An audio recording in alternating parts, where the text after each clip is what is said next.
pessoal, aqui Miguel Sousa do canal Jogos no Tabuleiro. Hoje venho fazer aqui review de um jogo que já falámos aqui muitas vezes, até já analisámos em conjunto, mas para o qual ainda não havia um tutorial e análise. Então estou a falar aqui do Seven Wonders, um jogo muito especial e depois vou explicar porquê. Vamos ver então mais ou menos como é que se joga. Vamos ver mais ou menos como é que se joga aqui o Seven Wonders. Eu vou-me focar no jogo base e depois no final vou falar de alguns dos elementos que algumas das expansões adicionaram. Então, cada jogador começa com 3 moedas, vamos por aqui, e vai receber, temos várias opções, podemos dar diretamente uma ou dar algumas para os jogadores escolherem. Maravilhas da Antiguidade. O jogo originalmente começava com 7 e eu já tenho aqui muitas mais, que se referem a expansões, que tinham maravilhas à parte, outras que eram expansões com cartas e que também traziam maravilhas. Pronto, vamos falar aqui das mais básicas, por exemplo, das primeiras. Temos aqui o Templo de Éfeso e aqui as grandes pirâmides, por exemplo. E vamos ver também aqui, por exemplo, o Colosso de Rhodes. Vamos ver as 3. A lógica é sempre a mesma. Começamos aqui pelas pirâmides. A maravilha em causa tem sempre um recurso de produção associado e tem os vários níveis de desenvolvimento para a podermos construir, e sempre que a construímos ganhamos o que está aqui, sendo que isto é o custo e isto é o benefício que dá o que está aqui no centro.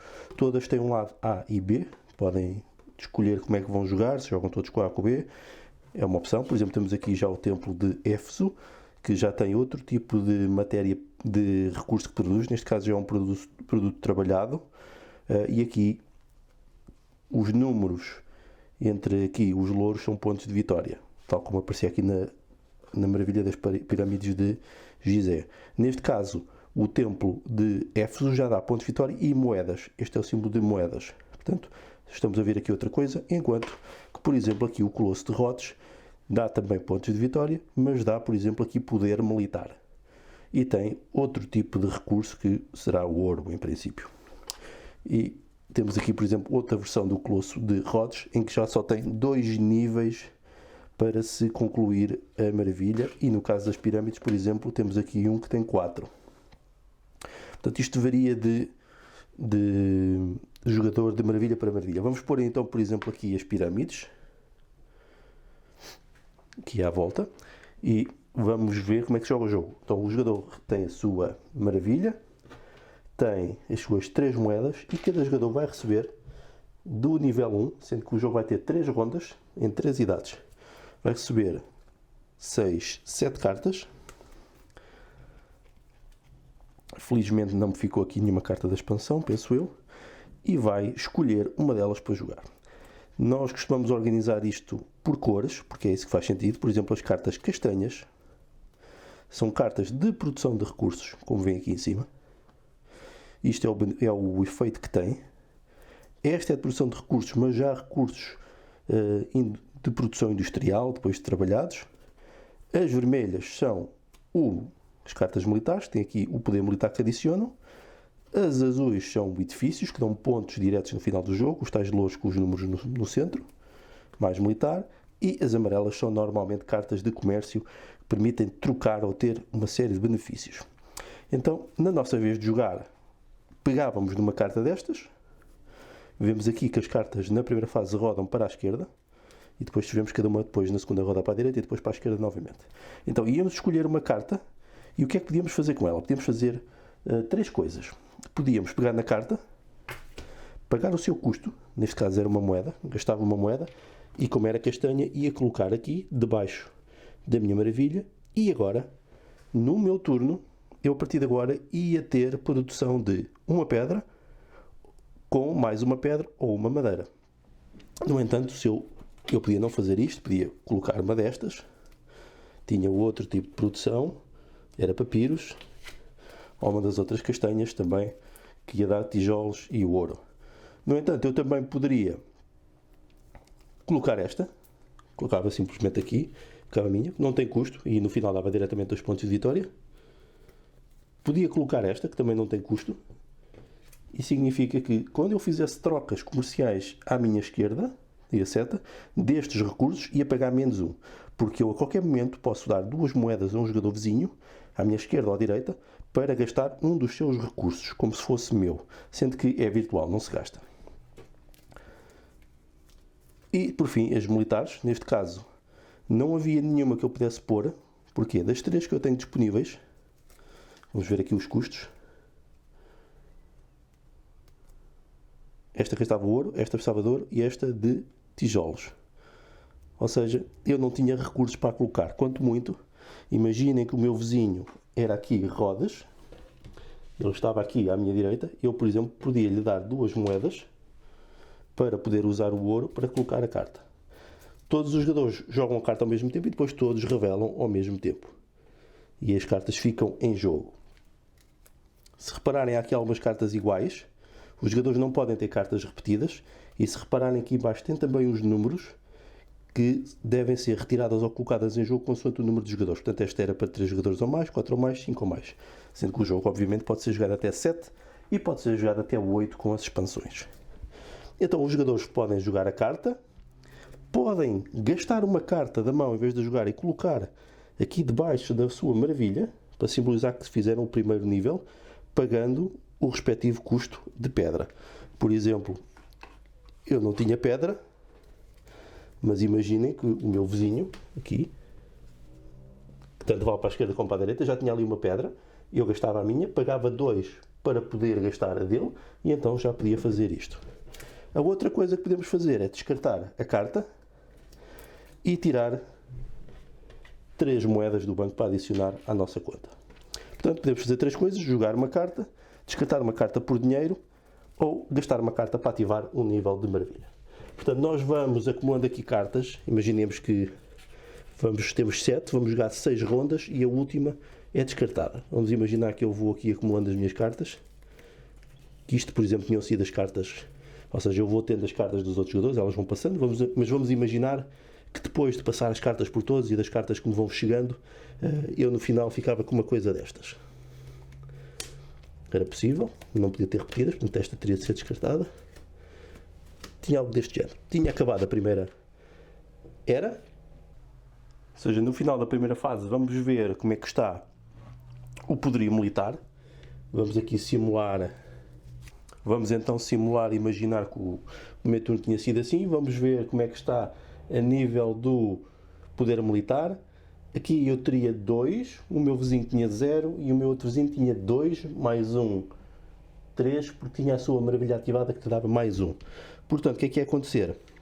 Em cada fase de combate existem 3. O nível de pontos que se podem ganhar difere. Na primeira ronda, podemos ver que quem vence os combates ganha 1. Na segunda ronda, quem vence os combates ganha 3. E na última ronda, quem vence os combates ganha 5 pontos de vitória, sendo que estes tokens simbolizam isso. Portanto, eu, com este jogador, ganhava, portanto, ia obter 1 ponto de vitória, e o jogador que perdeu ganhava este token de 1 ponto de vitória negativo. Com o meu vizinho, ia ganhar ele, portanto, ia ganhar ele 1 ponto de vitória, e eu é que ia ganhar 1 ponto negativo. E era assim que se processava o combate. Nas outras rondas, iam ser mais pontos de vitória que estavam em causa, mas os negativos eram sempre 1 para quem perdia. Sendo que numa ronda, um jogador pode sempre ganhar 2 combates perante os seus vizinhos. Não tem mais possibilidades de ganhar mais, porque só interage com quem está à sua esquerda ou à sua direita, e não mais que isso. Portanto, no final da ronda, aliás, na segunda ronda, um jogador pode ganhar no máximo 6 pontos com o combate, e na terceira ronda até um máximo de 10 pontos com o combate, o que faz um total de 18 possíveis pontos de vitória através da estratégia militar. Então, mas como é que se ganham mais pontos de vitória? Ganham-se fazendo os níveis da pirâmide, como disse, ganham-se fazendo aqui com as cartas azuis e ganham-se também de outras maneiras. Por exemplo, através das cartas verdes também. Se repararem, vamos escolher aqui algumas cartas verdes e temos aqui exemplos. As cartas verdes têm sempre um símbolo, são as cartas aqui de ciência ou de tecnologia. Tem sempre aqui o símbolo, aqui o esquadro e o compasso, aqui uma tabuinha de barro escrita e aqui um mecanismo. O que é que isto quer dizer? Os símbolos isolados valem apenas 1, mas quando se consegue fazer um conjunto vale 7 pontos.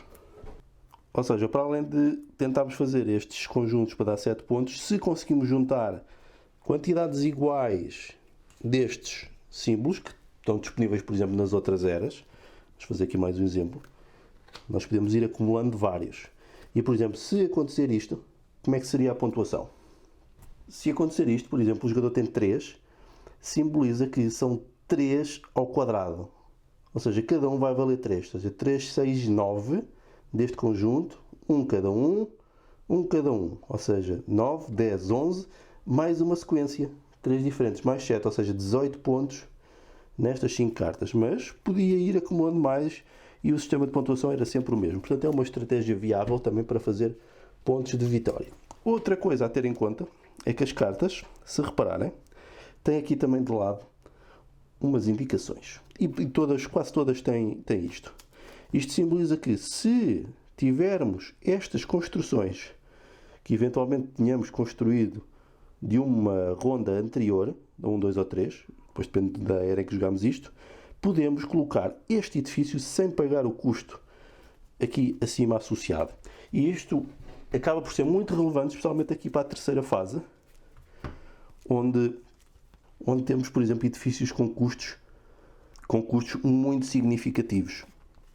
Quer seja em todos os tipos, quer seja nestes azuis, que depois começam a dar muito mais pontos, quer nestes verdes, que depois são preciosos para conseguir ter mais combinações, tal como, por exemplo, aqui nos militares, que começam a acumular muito poder militar e podem desequilibrar de uma só vez os equilíbrios. Portanto, estamos a ver cartas de nível 3. Nas cartas de nível 3 há também aqui as cartas roxas, que acabam por ser pontuadores específicos. Por exemplo, este aqui conta um ponto por cada nível de maravilha que nós tivemos construído e os nossos vizinhos. Daí estas setas para nós e para os outros.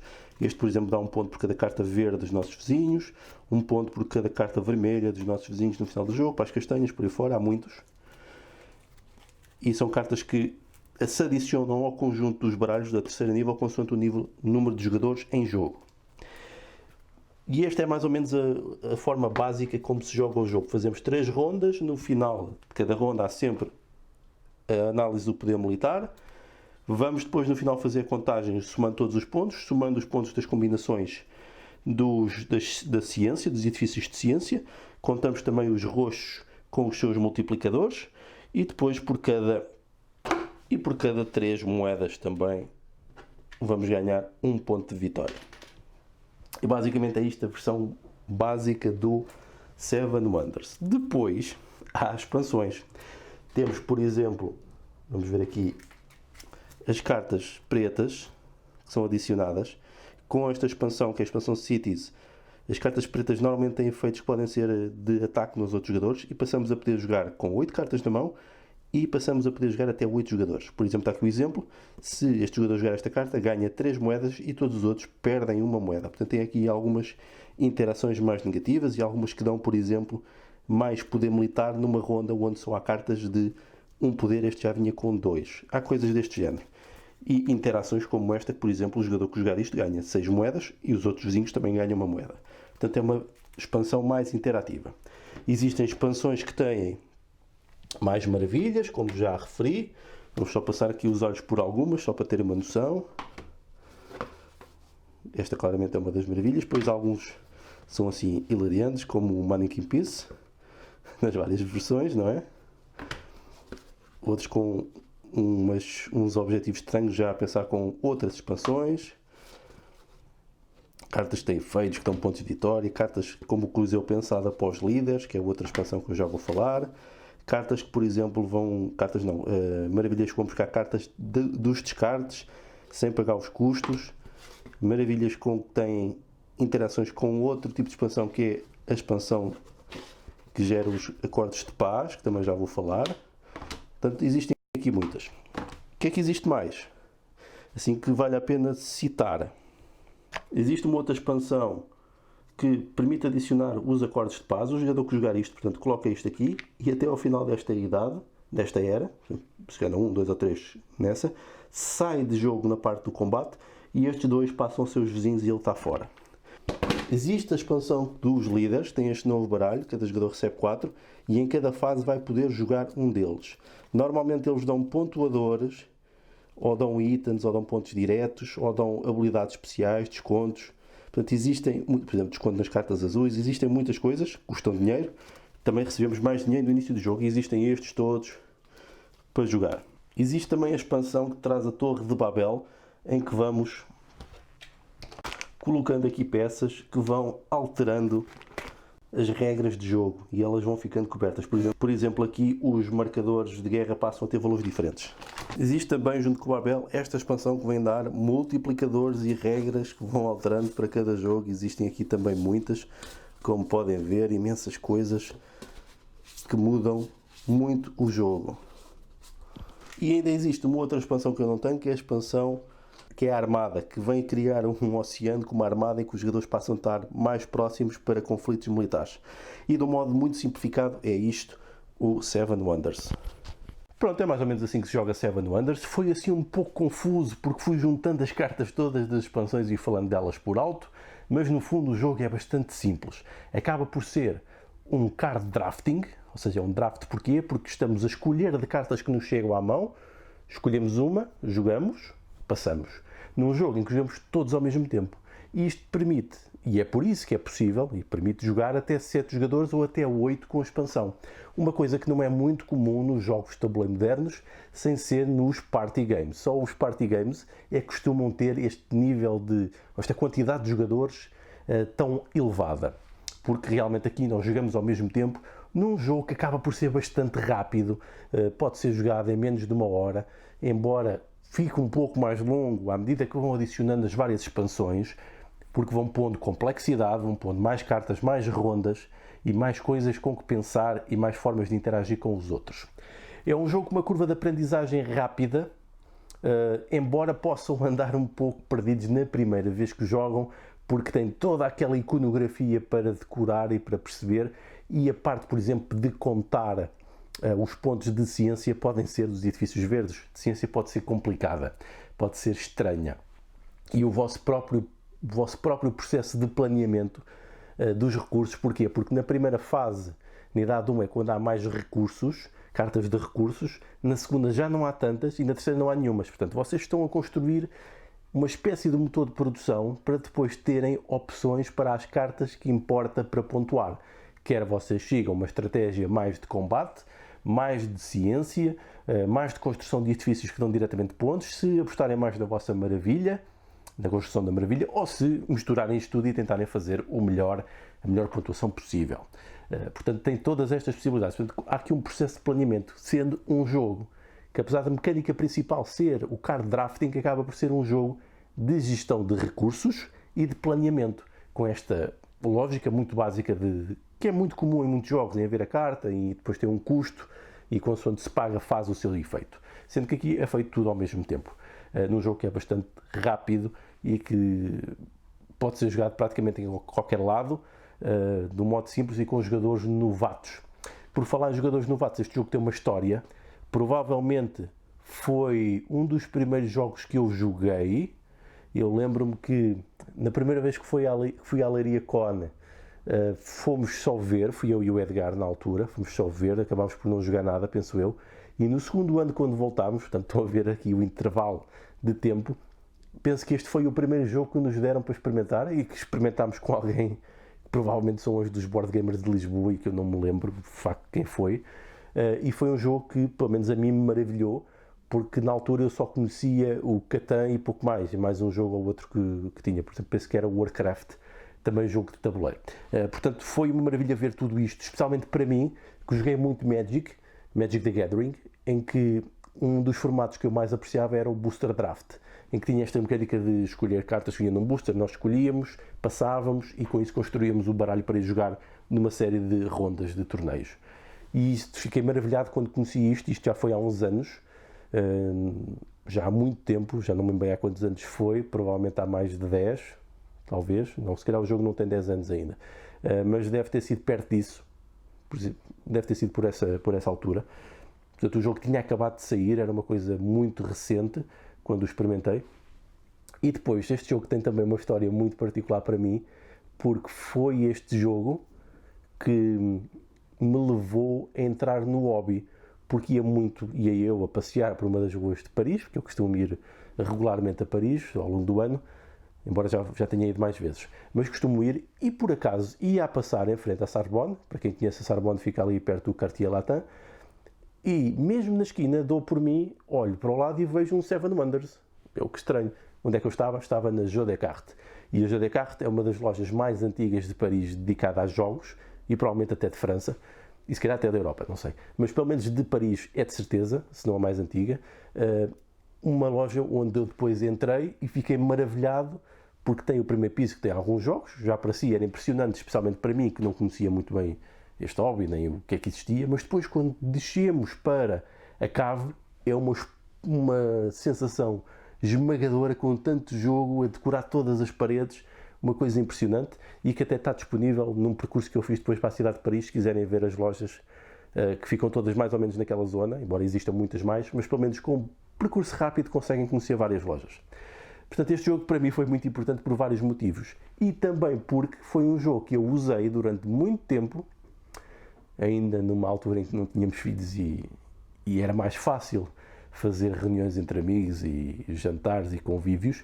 Foi um dos jogos que eu joguei mais até hoje, provavelmente terá sido o Seven Wonders, em conjunto com o Catan também, porque era um jogo em que nós podíamos jogar à noite, no convívio, porque era um jogo que podia acomodar até 7 pessoas, até 8 com a expansão, ou seja, era quase um party game, mas com a sensação destes jogos de planeamento e de estratégia.